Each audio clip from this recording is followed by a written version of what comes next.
Muchísimas gracias. Hice una selección para mi charla el día de hoy de 3 charlas muy largas que tengo. Las preguntas que les voy a hacer son preguntas filosóficas acerca de qué es una imagen, pero también tengo material acerca de fotografía. Entonces tenemos 5 temas. Antes de empezar, quiero mostrar 3 o 4 diapositivas para presentarles 2 libros, porque me voy a referir a estos libros durante mi charla. Entonces tengo un prefacio para introducir o presentarles estos libros y 5 problemas básicos que no es una imagen, porque cuando las personas estudian las imágenes, ellos, o sea, hay conferencias acerca de las imágenes y muchas personas se confunden porque una imagen es algo que tú puedes ver, sostener en la mano o ver en una pantalla o en tu mente, puede ser una imagen mental. Entonces las conferencias acerca de las imágenes entran dentro de la filosofía y una de las principales preguntas es ¿qué no es una imagen? Es uno de los temas de que voy a hablar. El segundo es muy amplio y podríamos hablar muchísimo al respecto, pero solamente tengo 5 diapositivas referente a esto. Es acerca de la política y la estética. Y lo que quiero decir es que las imágenes hoy en día en el mundo del arte, en el arte serio, muchas veces se ven como políticas, pero siempre está la posibilidad que cuando hacemos imágenes hacemos algo que es estético, hacemos algo para la belleza o para el placer, para lo sublime, y todavía no hay una teoría de cómo la estética y la política funcionan bien o no. Es algo de lo que podríamos hablar toda la semana, pero solamente tengo unas cuantas diapositivas. El tercero también es bastante amplio. El tema, María me pidió el favor de que hablar un poco de esto, y yo hice toda una conferencia al respecto hace algunos años. Las imágenes tienen una naturaleza. Podemos definir qué es una imagen, o deberíamos de hablar de las imágenes como algo que están en el mundo con nosotros y que podemos interactuar. Si deberíamos de pensar en las imágenes como algo dinámico, que se mueven y que no tienen naturaleza, o de pronto que la imagen sí es algo que podemos definir, algo digital, una pintura. Entonces ese tercer tema de si la imagen tiene una naturaleza o no es algo filosófico.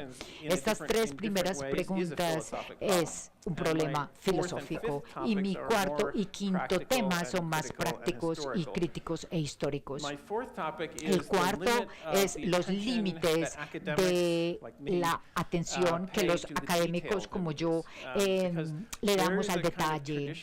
Hay una tradición en la historia y en la crítica del arte de nombrar la imagen, nombrar el artista o la práctica que están usando, y a veces dejamos los detalles a el que está viendo, al espectador. Por ejemplo, la Mona Lisa, podríamos hacer una ilustración en blanco y negro de la Mona Lisa, pero no lo hablamos en detalle. La idea es que la imagen de la Mona Lisa tiene que ser vista en persona, verla frente a frente para poderla apreciar. Y si no la estás viendo de frente, no hay palabras para describirla. Entonces hay muchos filósofos del arte que creen que las imágenes son algo que no pueden describirse con palabras, ni siquiera deberíamos intentarlo, y deberíamos de escribir de cualquier forma lo que estamos sintiendo, pero no traten de capturar el detalle de estas. Y como resultado de esto, muchos académicos y críticos se mantienen sus imágenes cerca, pero no hablan de ellas. Entonces, cuarto, ¿qué tan detallada puede ser una descripción? Y el quinto es acerca de la materialidad de las imágenes. Esto es algo de lo que se habla ahora en día en diferentes partes del mundo, y es algo que muchas universidades también están muy interesadas. La pregunta aquí es ¿cómo podemos poner atención de la sustancia o el material del cual ha estado hecha la imagen? Por ejemplo, si es un una imagen se está haciendo, de qué material fue hecha la imagen. Por ejemplo, muchas veces la impresión de una fotografía de una escultura, porque hay veces en otros tipos de artes, como una escultura es fácil, por ejemplo, describirlo, el bronce o el que está haciendo la escultura o una instalación, de qué fue hecha la instalación. Pero muchas veces las imágenes, después de la era de la pintura, en la era de la fotografía, ¿cómo ponemos atención a los materiales de la imagen o no deberíamos ponerle atención a los materiales de las imágenes? Habría que hablar ya de reproducibilidad y diseminación. Entonces estos dos temas tienen que ver con la crítica, son más prácticos, los primeros tres son más filosóficos. Escogí estos 5 para esta conferencia y son parte de una lista más larga. Hay una versión de esta charla más larga, a veces pongo 10 temas, hay mucho más para decir y bueno, espero que lo podamos discutir un poco más tarde en el foro. Entonces, el prefacio, quiero presentarles 2 libros de los cuales voy a hablar. Uno de ellos es de Roland Barthes, What is an Image? Es la carátula Roland Barthes. Y esta es la traducción, cámara lúcida. Es excelente esta traducción. En muchos otros países hay diferentes traducciones de Roland Barthes. En Irán hay 2 versiones en el idioma Farsi. Y esto es importante, tener una buena traducción, porque este libro está en muchas partes del mundo, pero es lo más importante en la teoría de la fotografía. Aunque la teoría de la fotografía ha evolucionado un poco en 40 años, pero algunas personas dicen que este libro es tan popular es por su forma de haber sido escrito, que es hermosa, y en realidad es hermoso. El original es en francés, y las personas dicen que por eso es tan popular, por la forma, que es una prosa hermosa. Pero el resultado de esta percepción es que el hecho de interpretar este libro se dividió en 2 ramas. Primero tenemos unas personas, e incluyen a los críticos, fotógrafos, artistas, están en este primer grupo. Estos son lectores que entran en este libro y encuentran cosas que pueden usar para la teoría de la fotografía ellos mismos. En ese tipo de lectura es como cuando uno va a hacer minería buscando oro o esmeraldas, entonces como uno encuentra 1 o 2 páginas maravillosas y las toma para uno mismo. Y más tarde les voy a hablar de algo específico. Otra forma de leer este libro es leerlo como literatura, literatura expresiva, prosa bonita, y muchas personas lo hacen así. Este libro fue escrito justo después de que se le murió la madre al autor, entonces él estaba como desesperado, estaba haciendo un duelo, él vivía con su madre, entonces no sabía cómo vivir sin su madre, y en ese momento, cuando murió su madre, ahí decidió escribir este libro sobre la fotografía. Entonces es un libro muy sentido, pasión, se siente la tristeza, y esa tristeza y esa emoción a veces arruinan sus argumentos. Desde mi punto de vista, yo creo que muchos de ustedes han leído el libro y a veces se contradice él mismo, porque a veces piensa en la teoría y después piensa en su madre y después piensa en otra teoría y después su segunda teoría contradice su primera teoría. Pero voy a mencionar este libro nuevamente. Este libro, yo escribí este libro contra el primer libro que les acabo de mostrar. Este libro es escrito por mí, What Photography Is. O sea, a mí me encantó el libro de Roland Barthes y quería ver si podría escribir acerca algo de cámara lúcida, pero basándome en el argumento, no solamente como alguien que está buscando la esmeralda y coger esas 2 o 3 paginitas, sino tratar como de hacer ambas cosas. Voy a volver a referirme a este libro. El segundo libro que quiero presentarles llegó de una conferencia, salió después de una conferencia, fue en Chicago hace 10 años la conferencia. En este momento se convirtió en un libro. Estas son las personas que estuvieron en esa conferencia en Chicago. Voy a mencionar Godfrey Byrne, y también Jacqueline Lichtenstein. Ella es filósofa e historia del arte. W.J.T. Mitchell también, aquí los pueden ver. Ellos participaron en la conferencia y grabamos una semana de conversaciones. Tuvimos un seminario que duró 36 horas durante 5 días y luego transcribimos las mejores partes y se convirtió en un libro. What is an image? Este es el segundo al cual me voy a referir. Pienso que esta es la mejor fuente acerca del pensamiento contemporáneo de las imágenes. Hubo gente muy importante aquí y cuando los transcribimos, mandamos las transcripciones a 50 personas y les pedimos que por favor escribieran opiniones al respecto. Entonces, este libro es como una fotografía o una fotografía del momento de donde está la imagen en este momento. Entonces, el primero de mis 5 temas, la razón por la cual es importante preguntarnos qué no es una imagen, es porque para muchas personas una imagen es todo.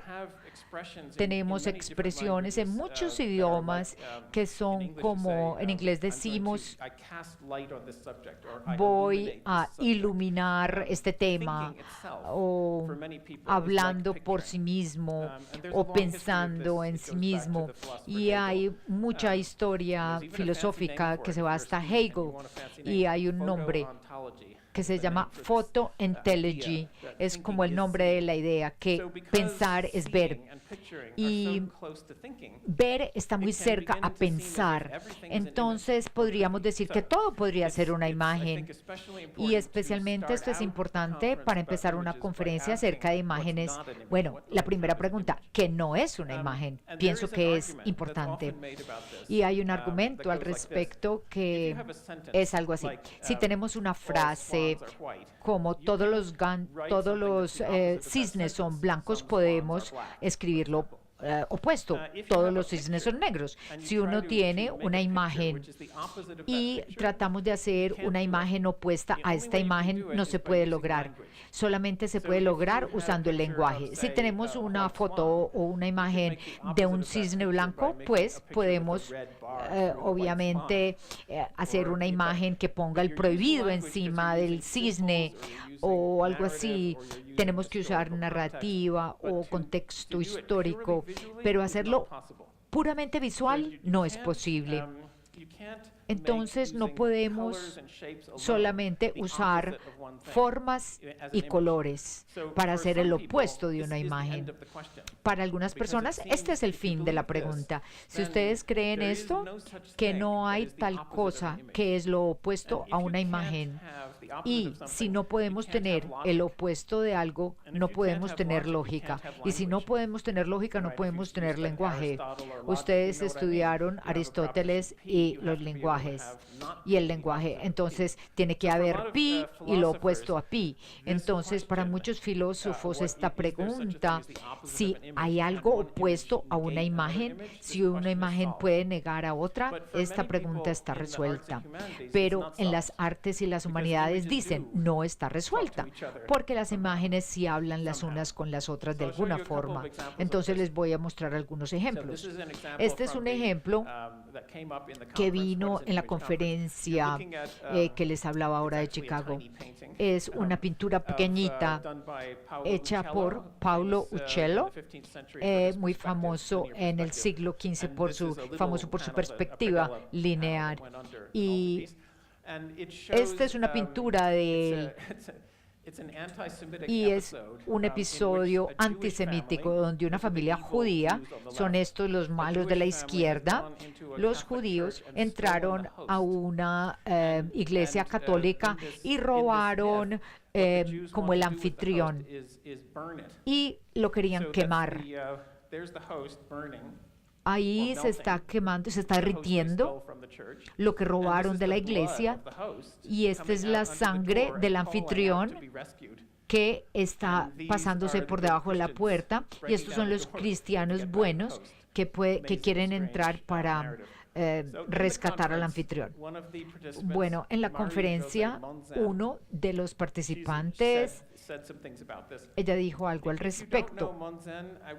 Si no conocen a Marie-José Montagne, se las recomiendo. Ella empezó como una bizantinista. Ella es experta en la época bizantina, pero es experta también en economía. Entonces, su primer libro es acerca de la economía moderna y cómo viene desde la época bizantina. También les recomiendo que no la inviten aquí, porque ella es muy mala para dar charlas. Ella nos dio un seminario de 6 horas en la conferencia de Chicago y no nos dejó hablar. Entonces, ella es una gran pensadora. La respuesta a esta pregunta dice, depende de dónde cortes la pregunta, dice ella. Si pones la línea aquí, ¿qué es? No una imagen. O que no es, la divides una imagen. O sea, como la dividas cambia el sentido de la frase. Entonces, esto es parte de lo que ella dijo. De acuerdo a donde se haga el corte, la pregunta es totalmente diferente. Me gustaría dar un ejemplo desde el campo que yo conozco. Para los cristianos, ¿qué es división, no una imagen? Tiene una respuesta. Lo judío, él odia las imágenes y que no hay imagen para él. No, esto cambia totalmente la conversación. No es algo que, bueno, no es relevante inmediatamente que esto sea una historia antisemítica. Yo conté esta historia en una charla en Canadá y después alguien se puso bravo conmigo y que dijo que yo era antisemita, pero ese no es el punto. El punto es que podemos cambiar la conversación a la religión, lo cual es algo no esperado. La religión y la cultura pueden participar en esta conversación de las imágenes, porque en la tradición judeo-cristiana es importante que el judaísmo se vea como un icono contra las imágenes. Y les doy una segunda respuesta, que es totalmente diferente. Yo ayudé a organizar una conferencia en Berlín hace unos cuantos años acerca de la visualización, y mis coayudantes estábamos muy interesados en la euforia de la visualización. Este es un nombre para lo que se llaman en Internet infographics, infografía. Están en todas partes, y para mí y para mi coorganizador pensábamos que todo puede ser visualizado y no hay nada que no se pueda representar como una imagen. Y si me buscan infographics en Internet, también se puede hacer la búsqueda de la infografía, porque todo se puede visualizar. Entonces organizamos esta conferencia para hacer la pregunta, ¿qué no se puede visualizar? ¿Qué campos del conocimiento no se pueden visualizar y no se puedan poner en imágenes? Y tuvimos unas conferencias muy interesantes de medicina, de neurociencias, de cirugía. Tuvimos participantes de la literatura. Este es muy interesante, es un historiador del arte, Grothendieck, que pasó toda su carrera averiguando si las pinturas holandesas pueden pensar, porque parece que dijeran algo. Entonces, quiero tomar de estos ejemplos en la caja roja ahí que resalté. Este es un economista alemán, y este señor, Werner Reichmann, él pasó todo el tiempo como economista en bancos, y él propuso para nuestra conferencia de que nos iba a mostrar visualizaciones que no tenían nada que ver con imágenes. y la otra es Mary Morgan. Ella es una economista muy interesante, trabaja en Londres y ella ha escrito un libro muy bueno acerca de los gráficos que usan los economistas, porque son muy simples. Es simplemente el cuadrante XY y simplemente una línea, un gráfico, y escribió un libro, porque los economistas usan ese tipo de gráficas para muchas cosas. Los economistas no los ven como imágenes, lo miran como un gráfico, pero también son imágenes. Dos ejemplos de Winder Reichmann. Él nos mostró imágenes como estas. Esta es una predicción de las finanzas del futuro. Y en este punto, 2009, aquí, perdón, en el 2011, cuando se hizo. Entonces, este es la proyección del futuro financiero. Y a los economistas siempre hacen esto en azul. Para ellos siempre el futuro es en azul. Y para muchas personas esto sería un ejemplo de algo que no es una imagen o es una imagen muy aburridora, pero muchas veces las personas dirían no es una imagen, pero el autor dice sí, es una imagen por el azul. Por el azul es una imagen. Y luego tiene un ejemplo más radical. Lo que están viendo aquí es una fotografía de algo que uno vería en el banco y se hace, por ejemplo, en compras y cambios de bonos y de trading. En Alemania se hace, digamos, como por 13 o 14 bancos y los precios van cambiando del mercado. Y al final tenemos un precio para todo el país de los bonos. Esto es muy aburridor, muy aburridor. Para nosotros fue muy difícil explicarnos cuando nos explicaron esto. Pero lo que él nos mostró era un poquito diferente. A la derecha aquí había una columna que se estaba actualizando continuamente porque cada uno de los bancos cambiaba el precio de los bonos. Y Ferrener decía, esto es la imagen más importante para los que hacen trading de bonos. Y yo les dije, ¿por qué? Y él decía, por el tipo de atención que tienen que ponerle.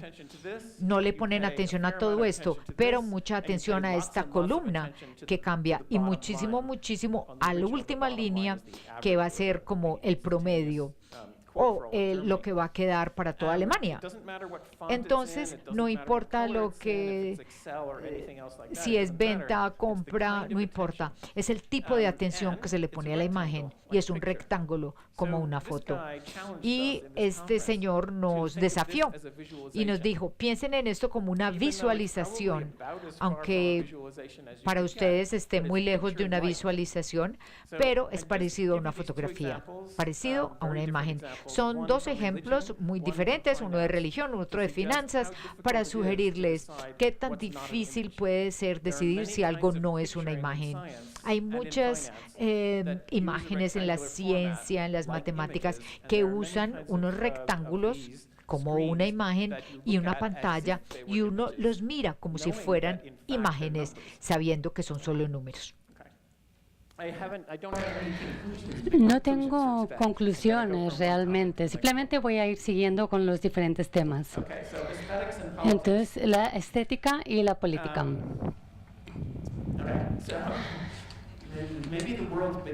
Igual, el problema del mundo en el arte desde 1960 es la relación entre la política y la estética, y realmente no podemos tener un resultado de esto.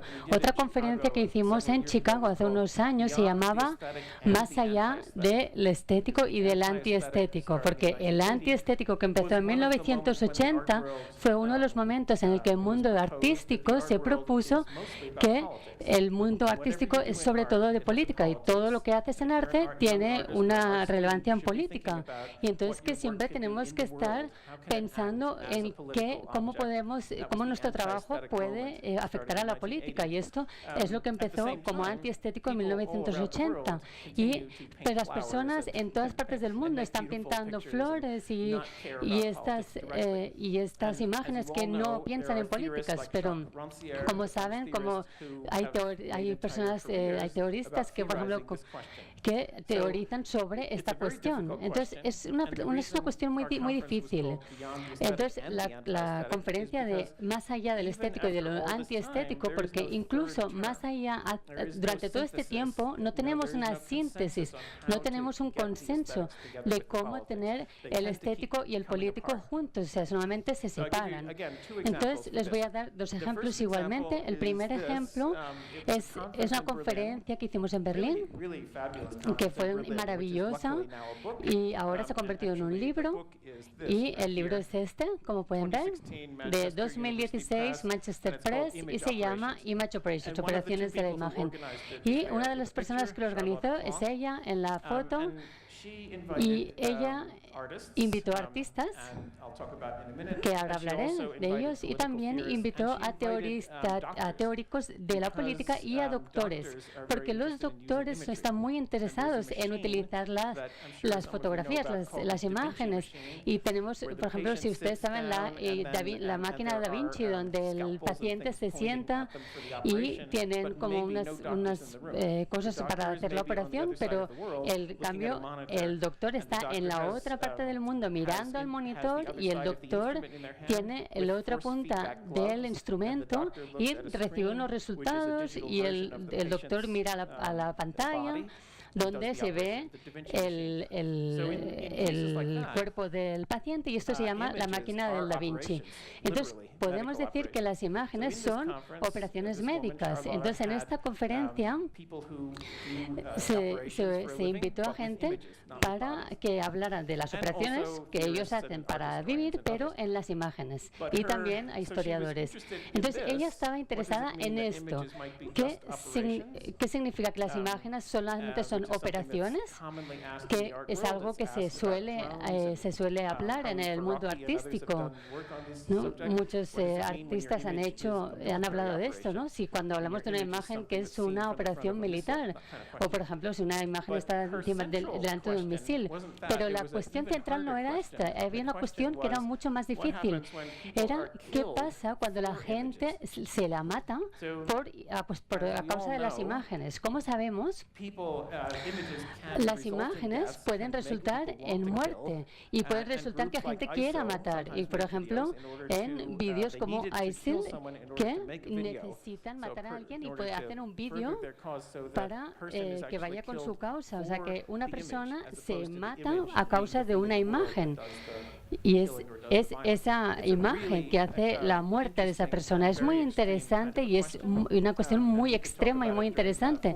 Podríamos hablar durante mucho tiempo, pero simplemente lo quería decir porque el libro habla de todas estas cosas distintas, las imágenes que son operaciones, imágenes que son operaciones militares, operaciones quirúrgicas, imágenes que matan y imágenes por las que se mata gente. Así que fue muy político. Y hubo muy poco sobre lo estético. Una de las pocas personas en la conferencia que habló de la estética en esta conferencia fue Trevor Parkland, que ahora hablaremos de él. Entonces, la relación entre los significados políticos y estéticos es una de las principales cuestiones que no se ha resuelto en la teoría artística. También Nicholas Bury, Jack Ansid y otros que han hablado de este tema en la conferencia. Trevor Parkland, que es el único que estuvo pensando sobre esta cuestión, sobre política y estética, porque la cuestión normalmente se evita para los artistas que solamente piensan en política, y esto hace que el problema sea como mucho más vago, y hace que el problema sea mucho más difícil de decir por qué estamos haciendo arte visual. ¿No? ¿Por qué estás haciendo arte visual si todo lo que estás haciendo es política? Entonces, Trevor es una de las personas que habló de esto. Entonces, en caso de que no lo sepan, esto es un ejemplo que Trevor Parkland hace. hizo una serie de fotografías donde estaba en el desierto americano, en el sudeste, y entonces iba lo más cerca posible que podía a los militares y hacía fotos como esta. Y todas estas les ponía una etiqueta con la base militar. Y esto es la área secreta 52, o aquí es donde están haciendo las bombas. Siempre ponía una etiqueta.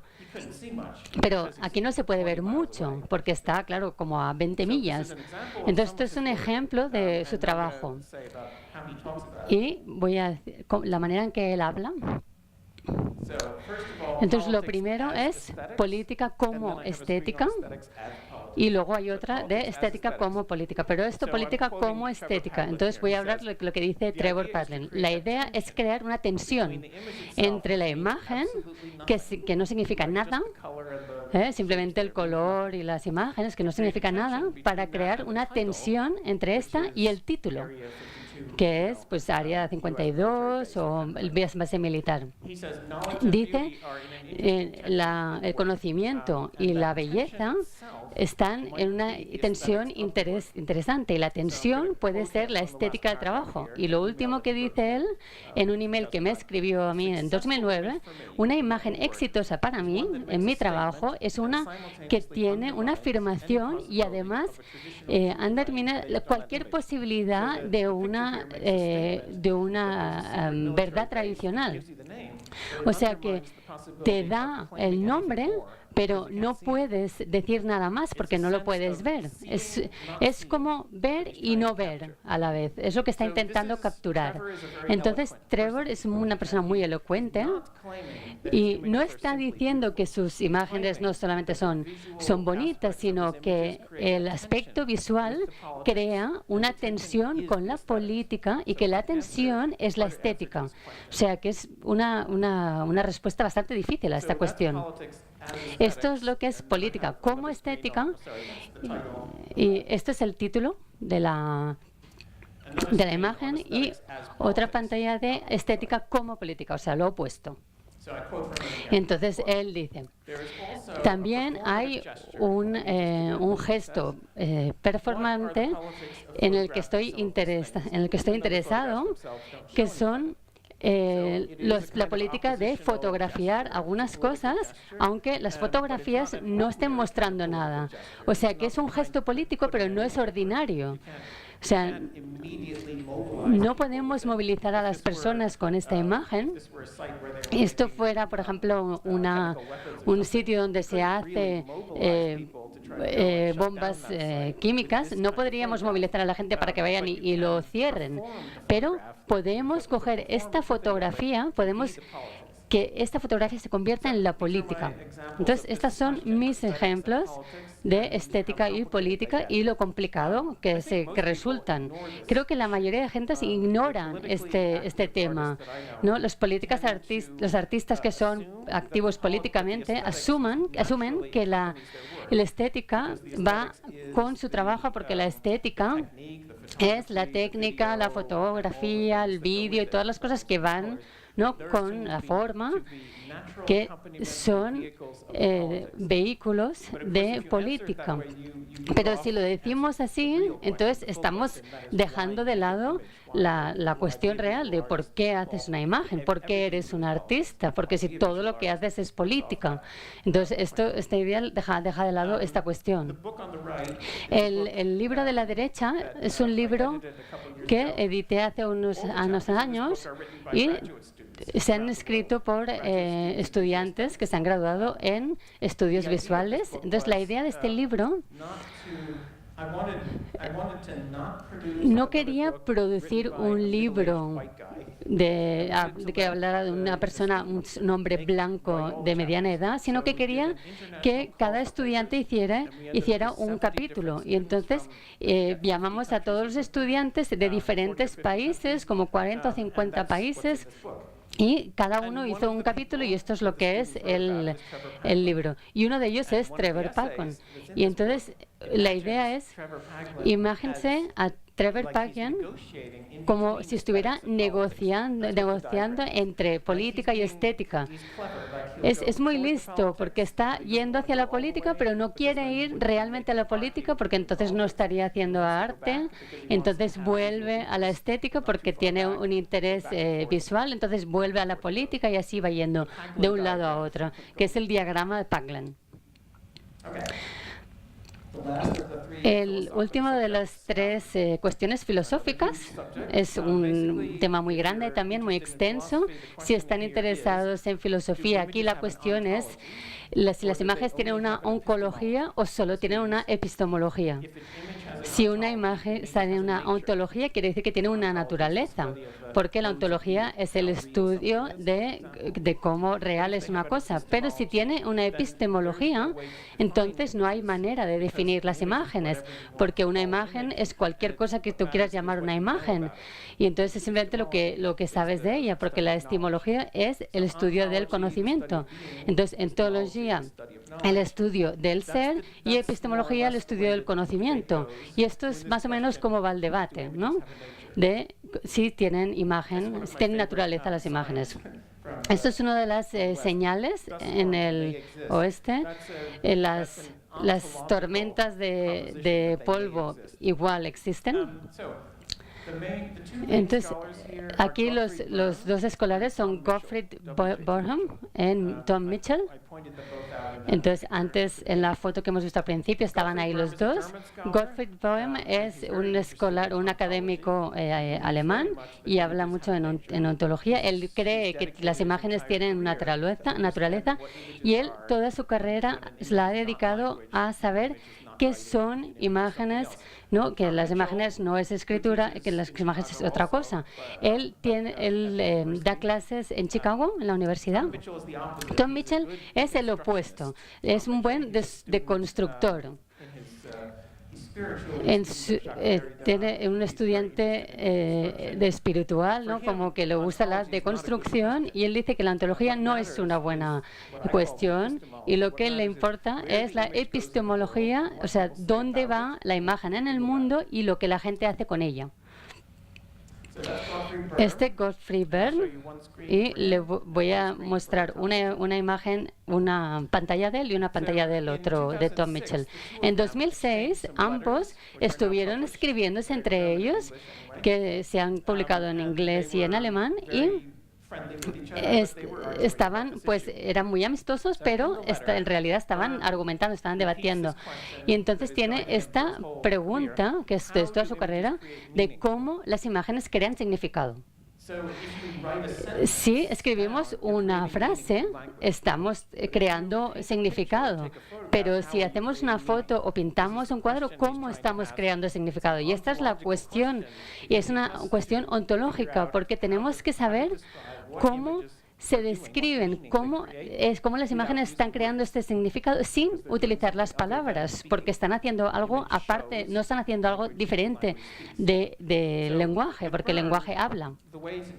Entonces, la manera de hacerlo es que inventa una serie de términos para ayudarnos a pensar más allá del lenguaje. Y aunque nosotros utilizamos el lenguaje para escribir y para hablar, pero esto nos ayuda para utilizarlo fuera del lenguaje.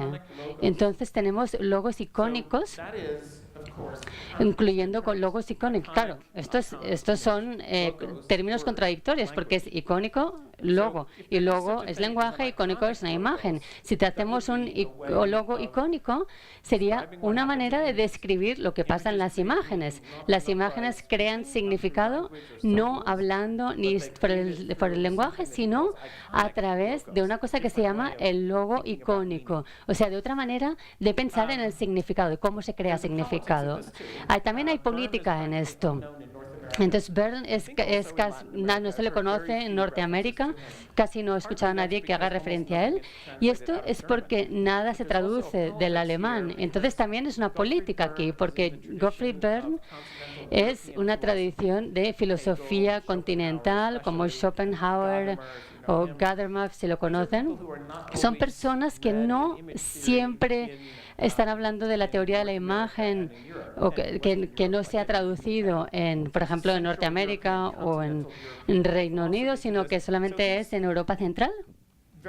Entonces, se conoce muy poco, incluso con los artistas y los teóricos. Y en Asia también es lo mismo, no se le conoce, porque la teoría no viaja muy bien, porque necesita un contexto. Necesitamos saber cómo no hacer significado, porque tenemos que saber que los logos icónicos no tienen significado directamente, porque si tuvieran significado estaríamos directamente otra vez en el lenguaje. Entonces aquí su idea recurrente es que quiere preguntar cómo puede el significado articularse sin utilizar modelos lingüísticos o con dispositivos retóricos, o sea, fuera del lenguaje. Esta es la teoría más seria, más persuasiva, más interesante, es muy influente en países donde hablan alemán. Este es Tom Mitchell, que trabaja en Chicago. Esto es un poco triste porque lo acaban de cerrar. Entonces, Mitchell está interesado en la deconstrucción y para lo que él es importante es lo que haces con las imágenes. Entonces, yo estuve hablando con él en el evento de ¿qué es una imagen? Y hablé con él y con Nelson Goodman. Nelson Goodman, si no lo conocen, es un semiótico de la imagen. Es alguien que te dice qué es una imagen analizando los tipos de marcos que van en la foto, en la imagen. A él no le gusta la semiótica, a Tom, porque es demasiado como etiquetar las cosas, definir las cosas. Es una manera de decir qué son las imágenes, están poniendo etiquetas. Y entonces lo que yo le sugerí cuando hablaba con Tom Mitchell, que Tom tiene una base ontológica y que esta base ontológica es de semiótica como Nelson Goodman. No voy a leer esto, pero lo que dice es que esencialmente dice no. Simplemente creo que Nelson Goodman es una manera muy simple de leer imágenes, pero el trabajo de Tom Mitchell ha sido de cómo se mueven las imágenes en el mundo. Escribió un libro en otras imágenes como Abu Ghraib, por ejemplo, de las imágenes del 2011, cómo se reproducen las imágenes, lo que se dice, la gente dice de ellas y el impacto que tienen en el mundo. Entonces, la fuerza de este enfoque es que no habla de logos icónicos, pero la debilidad de este trabajo es que a veces está tan interesado en el movimiento de las imágenes que ni siquiera necesita que haya imágenes. Y algunos libros ni siquiera necesitan ilustraciones porque está mucho más interesado en la política. Y a veces la imagen es un ejemplo de muchos ejemplos. Entonces, de una manera como que ignora la pregunta en la que él no cree que es la ontología. Y voy a decir una última cosa, y es que cada estudiante artístico en el mundo tiene que creer un poco en las imágenes ontológicas, porque si no, no podría estar en una academia artística, no podría estar en una universidad. Tiene que creer un poquito que de alguna manera las imágenes están fuera del lenguaje y tienen una naturaleza. Y si no creen esto, entonces sería muy raro que estuvieran en una escuela artística, porque entonces, ¿qué significa la palabra visual si para ustedes no tiene sentido? Entonces, vamos a ir a un tema más práctico, que son los dos últimos temas. Este tema de cuánto detalle mira las personas cuando hablan de los trabajos artísticos. Entonces, ahora voy a coger mis ejemplos del libro que yo escribí contra Roland Barthes. Entonces, una de las cosas yo debatía contra Roland Barthes es que la fotografía... No, vamos a decirlo de otra manera. Para Roland Barthes, la fotografía siempre tiene que haber una persona, como por ejemplo, en Roland Barthes son las fotografías que él elige, hay personas, y en el trabajo de Barthes siempre hay algo en la fotografía que el fotógrafo no vio. Y entonces esto es una cosa que te toca, que te afecta. es la manera en que la fotografía conecta contigo personalmente. Y esto se ha utilizado mucho en todo el mundo. Por ejemplo, en China, en los fotógrafos chinos desde 1980 utilizan esta palabra punctum. Y también, si leemos estas páginas sobre el punctum, podemos ver que no podemos utilizar el punctum para hablar de fotografías. ¿Por qué?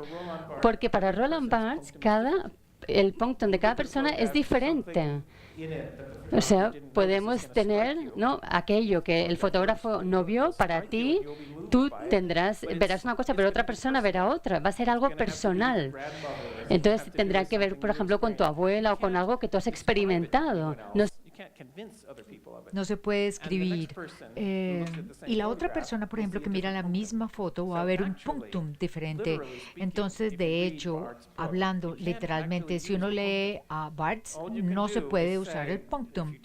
Si uno enseña fotografía, todo lo que usted le puede decir a los estudiantes es, miren, continúen mirando y puede que encuentren algo, pero no me digan, porque yo de pronto no lo voy a entender. Entonces, punctum es algo privado.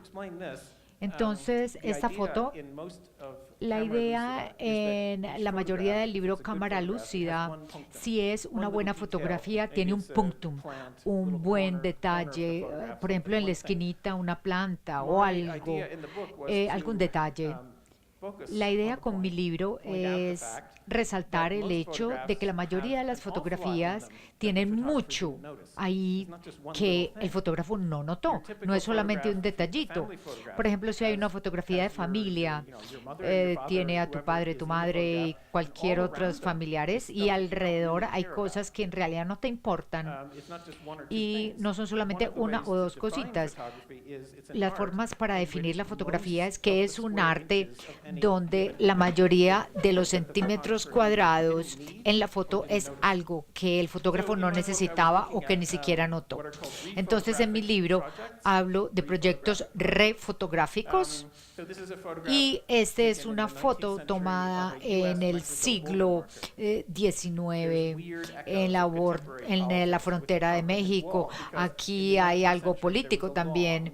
En el siglo XIX había una ley que estos obeliscos se tenían que poner cada 10 millas para marcar la frontera y estaban numerados, como lo pueden ver. Y la ley decía que cada uno tenía que ser fotografiado. Entonces todos fueron fotografiados.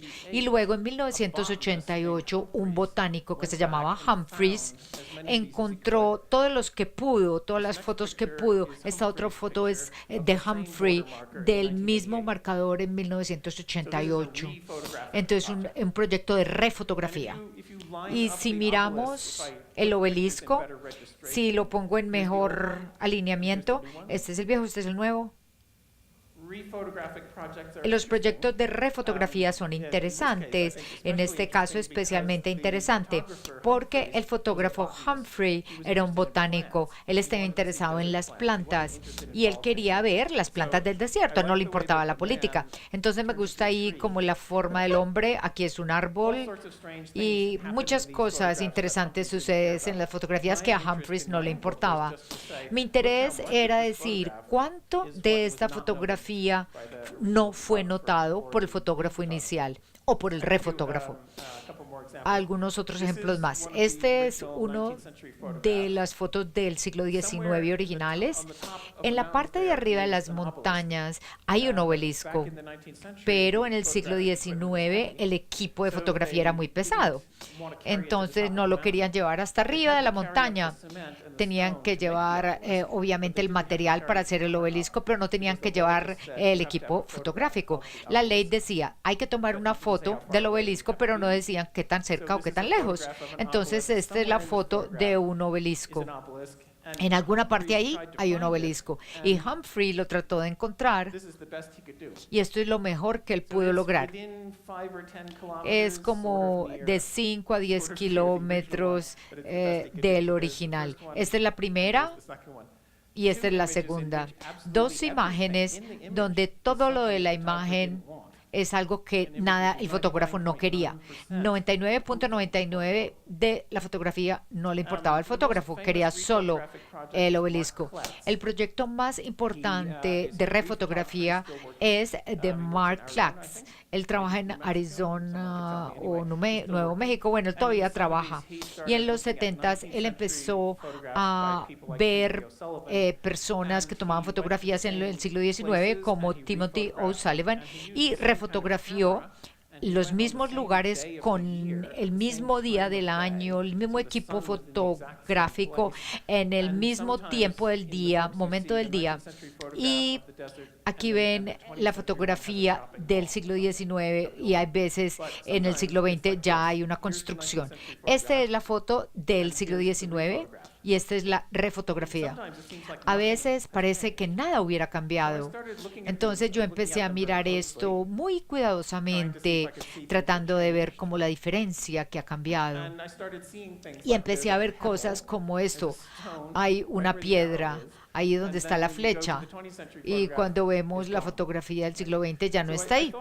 Entonces pensé que yo estaba descubriendo momentos como este.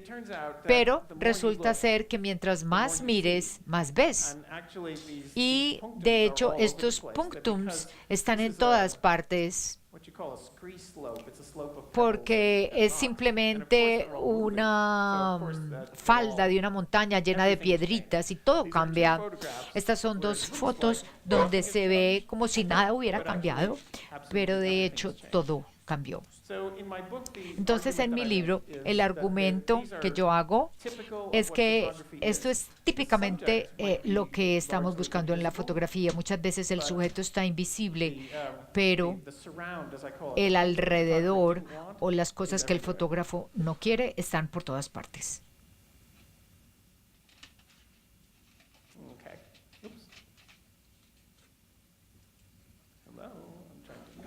Estoy tratando de pasarla. Entonces, para concluir esto, tengo varias fotografías de eBay, de unas fotografías de familia, e hice un experimento donde pongo la persona en blanco. Y esto es lo que está mostrando la fotografía en pulgadas cuadradas. Es material que es un poco aburridor, por lo general no querido. Hay veces se quiere, hay veces no se quiere, hay veces no se nota. Y esa es la naturaleza de la fotografía. Esta es otra de la misma serie. Esta señora tiene una expresión interesante, puede que esté contenta, es difícil decirlo. Si la ponemos en blanco, entonces tenemos todos estos alrededores que aún dice algo acerca de su vida, de su barrio, y todavía es significativo, pero podríamos continuar poniendo cosas en blanco. Si aquí solamente tendríamos sombras y aún tenemos la mayoría de la fotografía. Entonces quería concluir esta sección hasta pasar a la última con un poco sobre la fenomenología. Esta es una página de cámara lúcida y si han leído el libro ya saben de esto. Roland Barthes se describe a sí mismo como un fenomenólogo. Por eso es que le interesan las fotografías de las personas más que todo. Aquí en esta parte, donde él está hablando de fotografías que te sorprenden. Y él dice, por 50 años, Harold Edgerton ha fotografiado la explosión de una gota de leche hasta la millonésima de segundo. Pero hay que admitir que este tipo de fotografía no me interesa ni me toca. Yo soy un fenomenologista hasta mi propia medida. Es como la razón que él da para tener fotografías de personas, porque él es un fenomenólogo. Entonces, él no se relaciona con fotos como estas, porque suceden demasiado rápido, no están dentro de la experiencia humana y están por fuera de la fenomenología. En mi libro yo uso ejemplos de las bombas atómicas.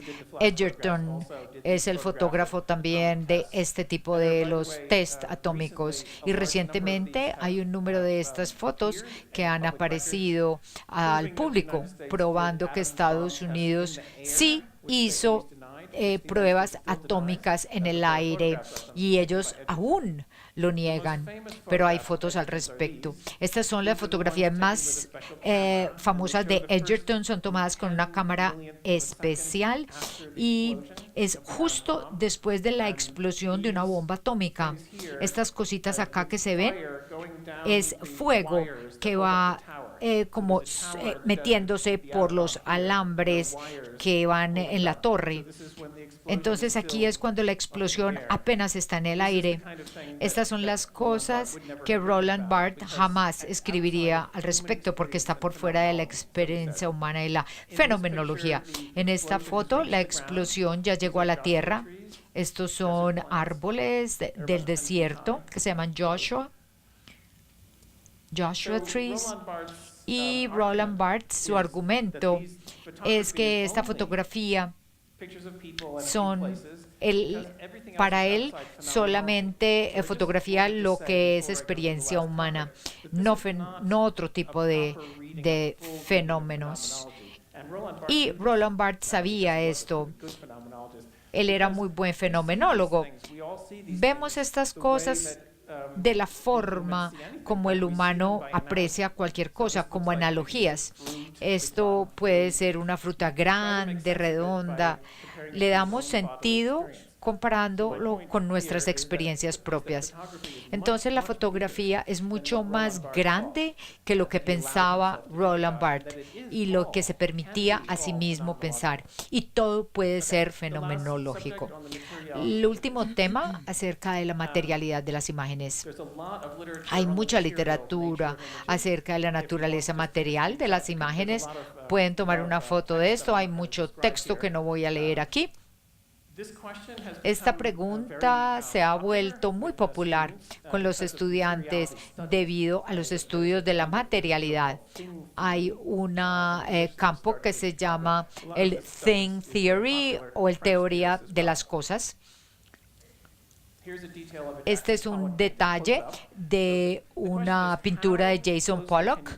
¿Qué tan cerca podemos ver la materialidad de las imágenes? Debido al tiempo, voy a saltarme esto. Voy a continuar con la siguiente diapositiva. Entonces, Jacqueline Lichtenstein decía que los críticos y los historiadores se alejan mucho de la materialidad y dijo que sus autores favoritos son los que le dan mucha atención como al detalle, al material, incluso a las huellas digitales, y hay personas que escriben al respecto. Pienso que es posible ir aún más allá. Este es un libro que hice hace mucho tiempo que tiene experimentos y hay partes de pinturas pulgada por pulgada y traté de interpretarla. Así solamente estuviera mirando una partecita muy pequeñita. Es posible ver la materialidad así de lentamente, pero toma mucho tiempo. Se puede conceptualizar una pintura del siglo XVIII, pero hay que trabajar muchísimo. Y un teórico del arte lo puede hacer y se puede escribir. Este es un artista contemporáneo. Este es uno de mis favoritos que usaba pintura al óleo.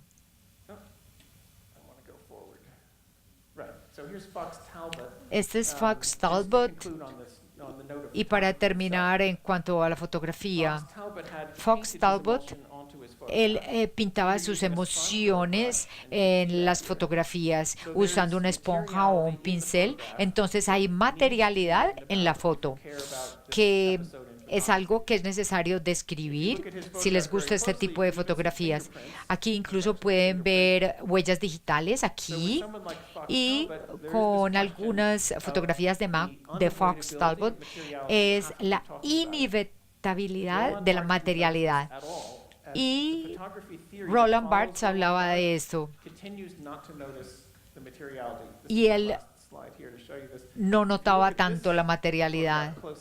Si miramos esta foto, aquí vemos unas marcas en su libro que al principio no los noté, pero cuando yo empecé a escribir mi libro, pedí que me mandaran esta foto y alguien debió haber marcado algo aquí. Este es un ejemplo que Roland Barthes jamás notó. Para él, las fotografías no tenían materialidad, era algo que se veía a través. Entonces, la materialidad, la escritura tiene materialidad, pero las fotografías para él no. Si hay, con cámara lúcida hay muchos abordajes. Hemos pasado 2 y 3 generaciones de críticos que hemos hablado sobre la imagenología. Sé que no tengo casi tiempo, no estoy concluyendo prácticamente nada, simplemente quiero que hablemos al respecto de estos 5 temas.